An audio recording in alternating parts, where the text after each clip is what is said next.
hari Senin tanggal 26 Nasalpu, kereta dosa Luhut Parkarejo di kantor Bupati Toba dohot panguru pini Bupati disuap di Puskesmas Tadang Buit Balige. Ala adong sahalak Parkarejo di kantori nahona COVID-10 sia. HP ia di Huta Parik na adong di Kecamatan Uluan di Arena Salpu, sangado tarbarita na sudah alat swab.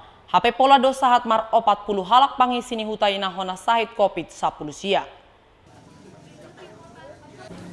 Radedo alat swab tu Luhut Parkarejo na adon di kantor Bupati godang na 106 halak. HP di Puskesmas Uluan sangado tarbarita na sudah alat swab jala taurni sai pedang apala sadia godang di Puskesmasi. Marnidai gabehira na ibar do pabahena ni pamareta tu masyarakat tuhot Parkarejo ni pamareta.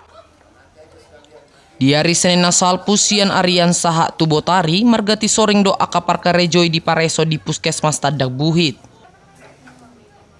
Dung sidung di pareso tarboto mana adong 2 sian na 106 halak hona sahit COVID-10 sia.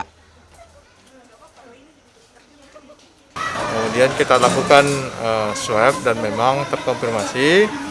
Oleh karena itu perintah dari pimpinan kita melakukan swab antigen seluruh pegawai yang ada di kantor bupati dan juga di rumah dinas. Dan memang hasilnya ada pertambahan kasus 2 orang.